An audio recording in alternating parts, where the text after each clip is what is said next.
नमस्कार दोस्तों, good morning यार। आप सभी का औसत में आपका स्वागत है सभी का। आज हमारा एक क्लास 7 है और ये हमारा एक क्लास एवरेज का लास्ट क्लास है दोस्तों। क्लास 7 आपने अगर और क्लास नहीं देखी होगी पहले तो वो क्लास आप डिस्क्रिप्शन में जाकर वो क्लास देख सकते हैं। आप इस वीडियो को सब्सक्राइब करिए और बेल आइकन को दबाइए और आप डिस्क्रिप्शन में जाके सभी क्लास देख सकते हैं दोस्तों।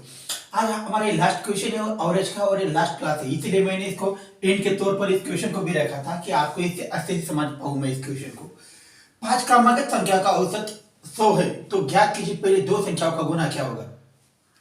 दोस्तों 5 संख्या दी है हमें, मैंने आपको पहले ही बता दिया है अगर क्रमागत आती है, क्रमागत संख्या हो तो आपको कुछ नहीं करना है दोस्तों। जो भी संख्या आई है, जो बीच वाली संख्या है, यहां पे दिया है 5 संख्याओं का गुना। 5 क्रमागत संख्याओं का औसत 100 है, मतलब 5 जो संख्या दी है उसका 100 औसत जो 100 है, मतलब वो बीच वाली संख्या क्या हो जाएगी, 100 हो जाएगी। औसत क्या दर्शाता है भाई, बीच वाली संख्या दर्शाता है। तो 5 क्रमागत संख्या 100 को लिख लिया। 5 संख्या यानी आगे 2 होगी और पीछे 2 होगी, ठीक है। तो आगे हो जाएगी 101 और 102, ठीक है। इसके आगे हो जाएगी 99 सही बात है और 98, ठीक है। तो ये हमारा बन गया है पूरा चैप्टर और ये जो हमारा था औसत। हमें क्वेश्चन में बोला क्या गया है कि पहले दो संख्याओं का गुना देखना है, मतलब जो 98 और 99 जो डिजिट आया है तो इसका गुना करना है। तो हम कैसे करेंगे गुना, 99 गुना 98 करेंगे तो क्या आ जाएगा भाई, 9702 आ जाएगा। तो ये हमारा जो गुना है निकल के आएगा। इस क्वेश्चन का आंसर क्या होगा फिर 9702। तो ये इसका आंसर बन जाएगा दोस्तों। तो बिल्कुल आसान कंसेप्ट है, आपको इसी प्रकार से क्वेश्चन दिए जाएंगे, आपको उलट पुलट क्वेश्चन पूछे जाएंगे। सिर्फ यहाँ क्या किया जाएगा, यहाँ क्या बोला जाए, सिर्फ 5 क्रमागत संख्याओं का औसत 100 है और पहली दो संख्याओं का गुना क्या होगा, आपको ये बोल देगा। बट आपको इस क्वेश्चन में दे देगा कि पहली 5 सम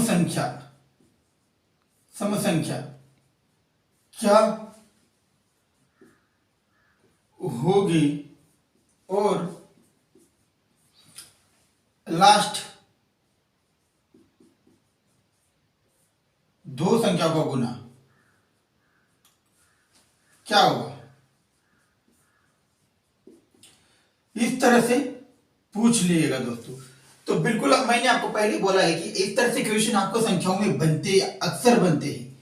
चाहे आप कोई भी एग्जाम ले लो, इस तरह से क्वेश्चन बनते हैं और आपको इसको क्लियर किस तरह से करना है मैं आपको बोल रहा हूं। अगर आपको बोला जाए कि क्रमगत आए ही, क्रमगत संख्या बोल रहा है, चाहे वो विषम संख्या हो, विषम, सम, पूर्ण संख्या, उसके बाद नेचुरल नंबर, नैसर्गिक संख्या, इसका अगर औसत आता है, औसत उसके माध्य को दर्शाता है। माध्य यानी होता है बीच वाली संख्या, यहां से आधे और यहां से आधे, और जो बीच में नंबर आएगा वो क्या हो जाता है, औसत हो जाता है दोस्तों। तो हम इस तरह से देखते हैं, इस क्वेश्चन को भी देख लेते हैं एक बार। अगर आपको पहला क्वेश्चन समझ में आ गया है, इस क्वेश्चन को मैंने लास्ट में रखा था दोस्तों इसीलिए कि आपको समझ में आए। जिस लोगों ने पहले क्लास नहीं देखे होंगे वो पहले क्लास जरूर देख लीजिए दोस्तों। 6 क्लास मैंने पहले अपलोड कर चुके हैं, वरना आप बोलोगे ये क्या पढ़ा रहा है भाई। तो बिल्कुल आसान है, इस क्लास को आप यहीं से भी शुरू करते, फिर भी मुझे लगता है कि आप समझ जाओगे दोस्तों। क्या बोला है इसमें, पहली 5 सम संख्या, सम संख्या का शुरू होती है दोस्तों 2 है, 4, उसके बाद 6, उसके बाद 8 और 10, ठीक है। यही है पहली 5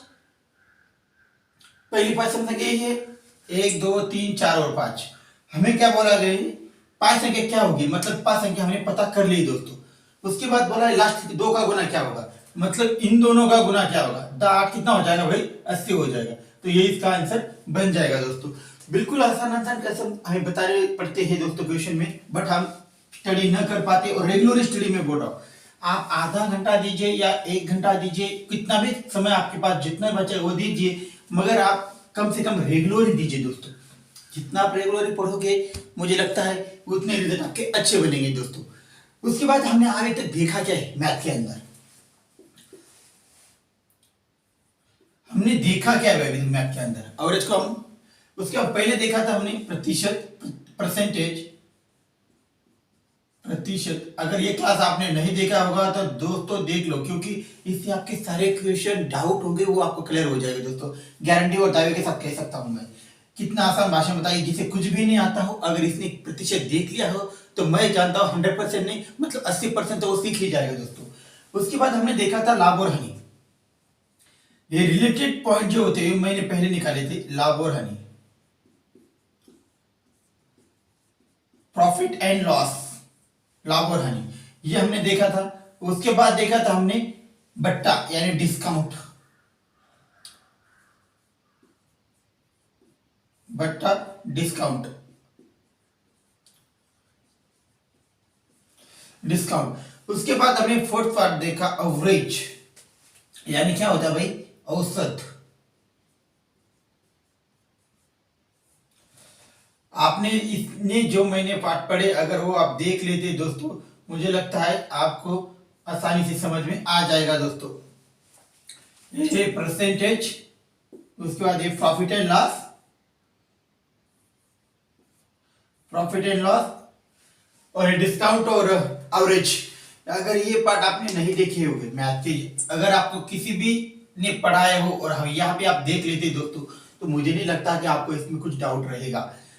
कम से कम 80% क्वेश्चन आप किसी भी एग्जाम में जाओ, चाहे आप सीपीओ जाओ, चाहे आज एमटीएस जाओ, चाहे आप सीजीएल जाओ, एसीसी, जीडी जाओ, पटवारी के ले लो, पटवारी के ले लो। उसके बाद स्टेट में, स्टेट लेवल के कोई भी एग्जाम ले लो, तो सेंट्रल हो स्टेट हो, अगर किसी भी एग्जाम में जाते हो और इसकी आप अच्छे से तैयारी करके जाते हो दोस्तों, मैं चाहता हूं कि मेरे ही चैनल से नहीं, आप किसी भी चैनल से पढ़ोगे मगर इससे क्वेश्चन आपको बनेंगे। अगर आपको 50 का मैथ आता हो तो उसमें लगभग मैं जानता हूं, अगर आपको 50 मार्क का एग्जाम हो, या जानो ज्यादातर मार्क्स 100 मार्क का होता है, अगर आपका 100 मार्क का एग्जाम हो तो 100 मार्क्स में से कम 25 से 30 क्वेश्चन मैथ में बनते हैं दोस्तों। और इसके रिलेटेड क्वेश्चन बनते हैं, इससे रिलेटेड क्वेश्चन इसमें बनते हैं क्या, लॉजिकल रीजनिंग, जिसे हम जनरल इंटेलिजेंस कहते हैं दोस्तों। उसमें भी बोला तो इंटेलिजेंस जाता है, मगर मैथ से रिलेटेड ही 5 या 10 क्वेश्चन आ जाते हैं, और वो भी 25 मार्क्स के लिए आता है। मगर 50 मार्क्स अगर आपके 25 और 25, 50 से 60 मार्क्स मैथ से रिलेटेड ही बनते हैं, जिससे आपको कैलकुलेशन करना पड़ता है, जिसमें आपको प्रतिशत, लाभ और हानि, बट्टा, औसत, किसी भी एग्जाम में जाओ तो यह आपका पीछा नहीं छोड़ेगा दोस्तों। इसीलिए आप जितने आसानी से, अगर आपने ये सबको देखा होगा तो मैं चाहता हूं कि आप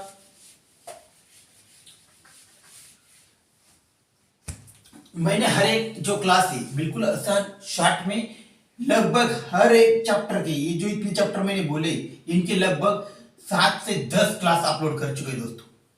बिल्कुल शॉर्ट फॉर्म में बोला है, बिल्कुल बेसिक बोला है। आपको किसी भी तरीके से कैलकुलेशन, किसी भी तरीके का कंसेप्ट आपको याद करने की जरूरत नहीं। अगर आप क्वेश्चन को देखते हैं, कैलकुलेशन समझ में आ जाता है, तो मुझे लगता है कि दोबारा आप उसे भूल पाओगे। तो बिल्कुल आसान बोला है। आप इसी स्टडी पे देख सकते हैं, स्टडी बाय पांडुरंग, दामदार आप देख सकते हैं स्टडी के ऊपर जाके।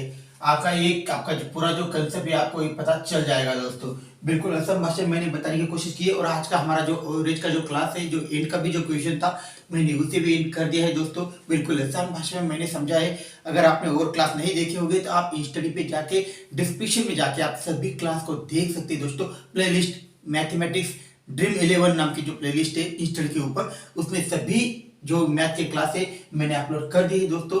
आज देखते हैं आपको कैसे वो क्लास लगती है। अगर आपको अच्छे लगते हैं तो लाइक करिए, शेयर करिए दोस्तों।